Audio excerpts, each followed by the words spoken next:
Bienvenue sur Équilibre stoïcien.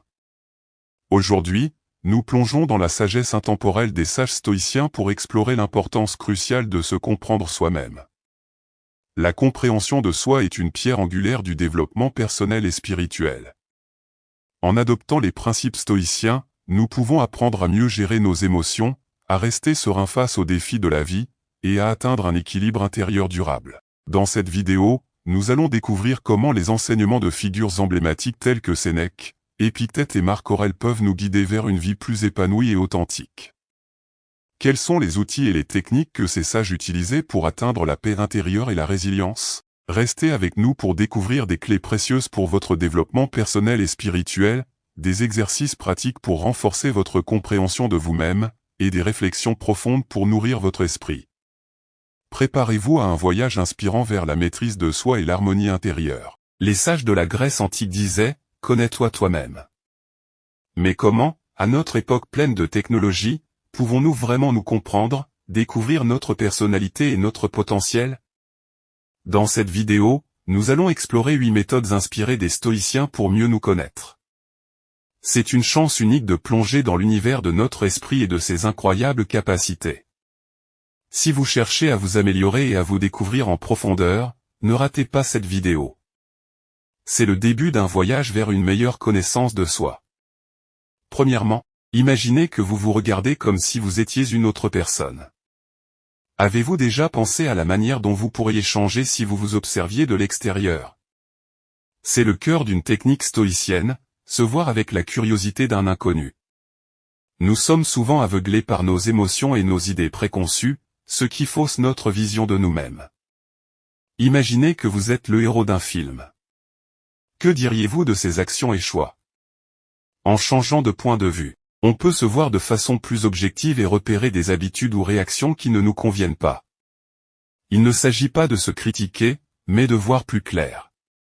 En regardant un inconnu, on n'a pas le même bagage émotionnel que lorsqu'on s'observe soi-même. On voit ses actions telles qu'elles sont.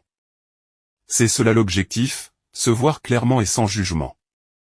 Les stoïciens nous apprennent à observer sans critiquer, comme un scientifique qui regarde une expérience. Quand on se sent en colère, il faut prendre du recul, se demander pourquoi, et regarder nos émotions comme si elles n'étaient pas à nous. Cette approche apporte une grande clarté. On commence à comprendre d'où viennent les émotions, non pas en les refoulant, mais en les observant de loin. Cette manière de voir est essentielle dans un monde où les émotions peuvent être éphémères, comme les tendances sur les réseaux sociaux, mais aussi importantes que des décisions dans la vraie vie. Ce changement de perspective n'est pas facile, mais il est puissant. Rappelez-vous de cette sagesse stoïcienne de Sénèque. Nous souffrons plus souvent dans notre imagination que dans la réalité. En vous observant de manière objective, vous réduisez les souffrances inutiles causées par des idées fausses et des réactions excessives, ce qui conduit à une vie plus paisible. Deuxièmement, il est crucial de vous accepter entièrement, avec toutes vos qualités et défauts. Vous savez, quand on se regarde dans le miroir, on a souvent tendance à ne voir que nos imperfections. Il arrive la même chose avec notre personnalité. On se focalise sur nos erreurs ou sur ceux qu'on n'aime pas chez nous. Cette autocritique crée une voix intérieure peu encourageante. Mais voici une idée importante. Pour vraiment évoluer, il faut accepter chaque aspect de soi-même, le bon comme le mauvais, et même ce qu'on trouve laid. Cela signifie reconnaître tout ce qui fait de nous ce que nous sommes, sans nier ni exagérer nos côtés négatifs. Le stoïcisme, c'est voir les choses telles qu'elles sont, dans leur réalité. Il nous encourage à accepter tout notre être. Quand vous acceptez vos imperfections, vous ne renoncez pas à vous améliorer. Vous commencez plutôt par une approche honnête. Et l'honnêteté, c'est le point de départ du changement. Comme l'a dit Marc Aurèle, accepte ce que le destin t'apporte et aime ceux avec qui le destin t'a réuni. Mais fais-le de tout ton cœur. Cette acceptation est la base d'un véritable changement. Troisièmement, il est crucial de se lancer des défis, mais en commençant petit. Comme nous l'avons dit, s'accepter est essentiel. Mais c'est en sortant de notre zone de confort qu'on grandit vraiment. C'est comme un muscle qui a besoin de repos mais aussi d'exercice. Vous savez maintenant qui vous êtes. Il est temps de découvrir ce que vous pouvez devenir. Le stoïcisme valorise l'amélioration continue. Mais il faut commencer par de petits pas, essayer de faire de grands changements d'un coup peut être écrasant. Essayez ceci. Écrivez vos qualités et vos défauts. Ne fuyez pas les vérités inconfortables. Considérez cette liste non pas comme un jugement, mais comme une carte de votre personnalité. Vos qualités sont vos atouts, vos défauts sont des opportunités pour s'améliorer. Au lieu de vous reprocher vos côtés laids, demandez-vous, comment puis-je m'améliorer ici? S'accepter soi-même ne signifie pas rester sur place, mais se donner la possibilité de progresser avec compréhension et compassion. Rappelez-vous que chaque partie de vous joue un rôle dans votre vie. En acceptant chaque aspect de vous-même, vous posez les bases d'une amélioration continue. Il ne s'agit pas de devenir quelqu'un d'autre, mais d'être la meilleure version de vous-même. Prenez l'exemple de la patience. Si vous voulez devenir plus patient, commencez par essayer de ne pas répondre trop vite lors de votre prochaine discussion. Si vous voulez être en meilleure forme, commencez par de courtes promenades et non un marathon. Vous pouvez commencer dès aujourd'hui. Choisissez une petite chose à améliorer. Faites un plan simple pour y faire face. Si vous voulez lire plus, essayez une page par nuit. Si vous voulez parler avec plus d'assurance, pratiquez avec un ami ou devant un miroir. Célébrez ces petites réussites. Elles semblent mineures, mais elles sont les premiers pas vers de grandes réalisations. Votre potentiel est comme une graine qui attend juste un peu d'eau et de persévérance pour grandir. Rappelez-vous, chaque grand voyage commence par un petit pas, vous développez vos compétences et votre confiance en vous. Quatrièmement, il est important de se comparer à soi-même d'hier, et non pas aux autres d'aujourd'hui. Avez-vous déjà ressenti un peu de tristesse en voyant les réseaux sociaux où tout le monde semble réussir mieux que vous? C'est facile de se comparer aux autres, mais la vérité, c'est que la seule comparaison juste est celle avec vous-même, avec la personne que vous étiez hier. Il ne s'agit pas seulement de se sentir mieux, mais de reconnaître et valoriser votre propre progression. Prenons un exemple. Au lieu de regarder les autres et de se sentir en retard, concentrez-vous sur vos propres changements. Demandez-vous comment vous avez évolué depuis hier. Peut-être êtes-vous un peu plus patient, plus instruit, ou simplement plus résistant. Marc Aurèle, un grand penseur stoïcien, disait « Tu as le pouvoir sur ton esprit, pas sur les événements extérieurs. » Comprends cela et tu trouveras la force. Utilisez ce principe pour vous concentrer sur vos progrès personnels, pas sur ceux des autres. Maintenant, je vous propose une pratique simple. Chaque soir, prenez quelques minutes pour réfléchir à votre journée. Qu'avez-vous amélioré aujourd'hui par rapport à hier? Cela peut être n'importe quoi, comme avoir été plus attentif dans une conversation ou avoir choisi un repas plus sain. Ce sont des preuves de votre évolution. Notez-les, peut-être dans un journal ou sur votre téléphone. Avec le temps, ces notes deviendront un puissant rappel de vos progrès, étape par étape. En se concentrant sur sa propre croissance plutôt que sur la comparaison avec les autres, on se libère de normes irréalistes et inutiles.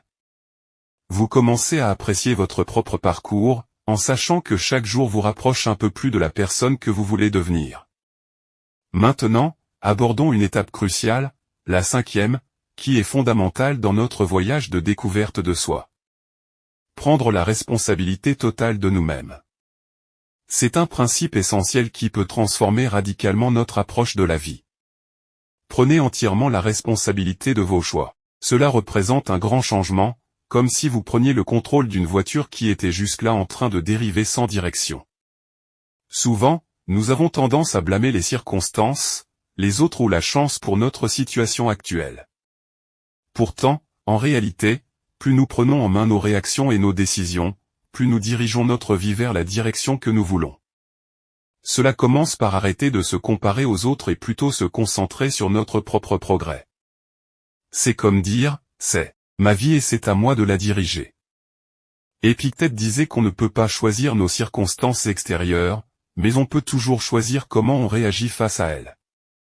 Quand on comprend ça, on se donne le pouvoir de répondre aux défis de la vie avec maturité et sagesse.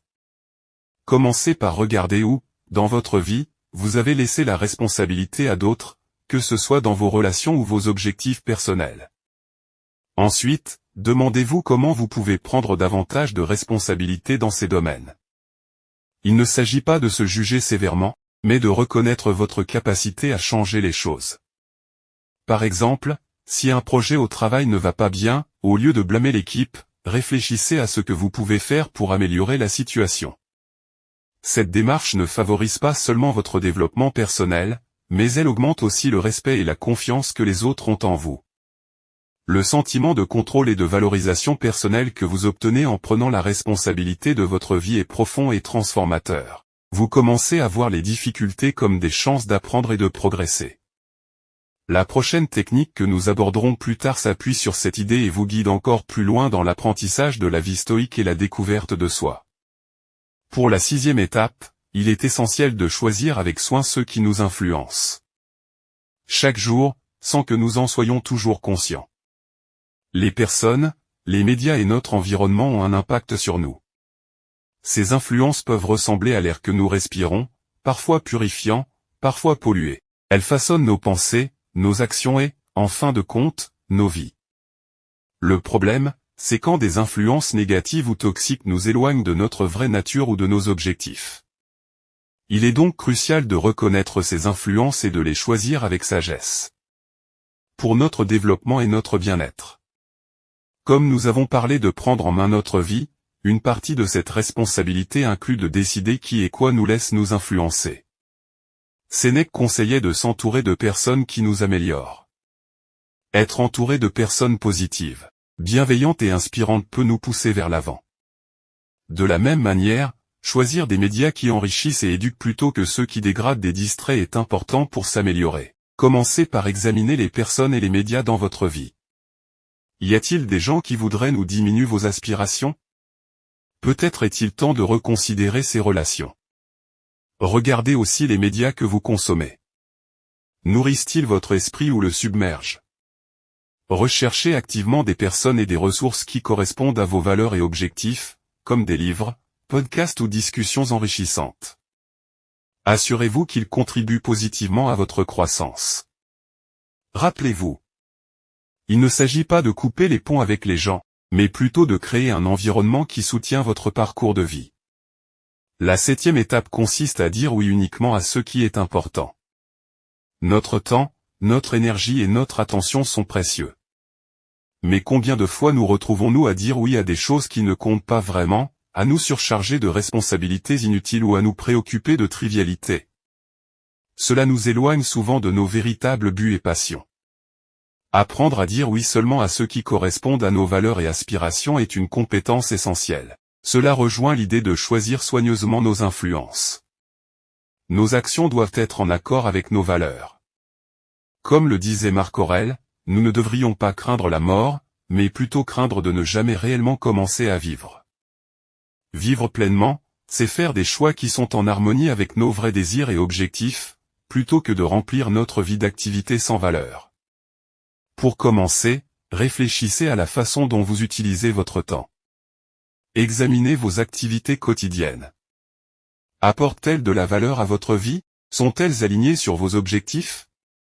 Si la réponse est non, il pourrait être temps de reconsidérer ces engagements. Cela ne veut pas dire qu'il ne faut jamais aider les autres ou se détendre, mais il faut trouver un équilibre. Par exemple, avant d'accepter un nouveau projet ou d'aller à un événement, cela vous aidera-t-il à atteindre vos buts? Sinon, il est peut-être mieux de refuser poliment et de se concentrer sur ce qui est vraiment important. Dire oui uniquement aux choses essentielles vous permet de vivre une vie plus concentrée et épanouissante. Il s'agit de privilégier la qualité plutôt que la quantité dans tous les aspects de la vie. Dans la prochaine étape, nous explorerons une autre méthode stoïcienne pour maintenir cette focalisation et vivre en accord avec votre véritable moi. Restez avec nous. Si vous êtes toujours là, c'est que vous faites partie des 5% qui aspirent réellement au changement. Pour montrer notre union dans cette démarche, tapez « Ensemble » dans les commentaires.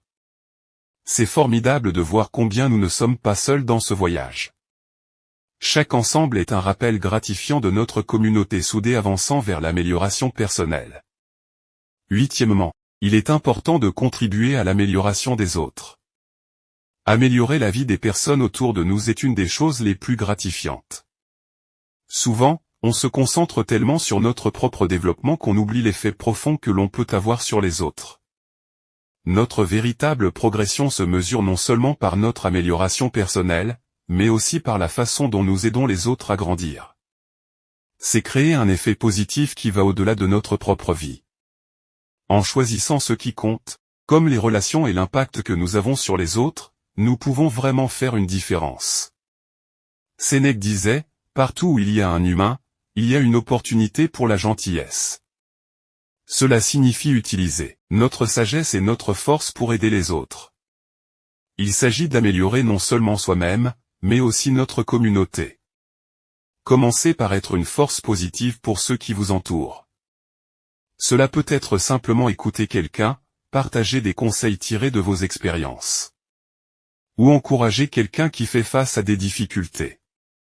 Vous pouvez aussi donner de votre temps en tant que bénévole, devenir mentor, ou juste essayer de répandre la gentillesse. Même de petits gestes de soutien peuvent avoir un grand impact. En aidant les autres, on enrichit leur vie et la nôtre, et on trouve un sens plus profond dans notre parcours de découverte de soi et dans la pratique du stoïcisme. Rappelez-vous, votre progression peut illuminer le chemin pour les autres. Voici un conseil bonus pour ceux qui nous ont suivis jusqu'ici. Commencez à tenir un journal quotidien.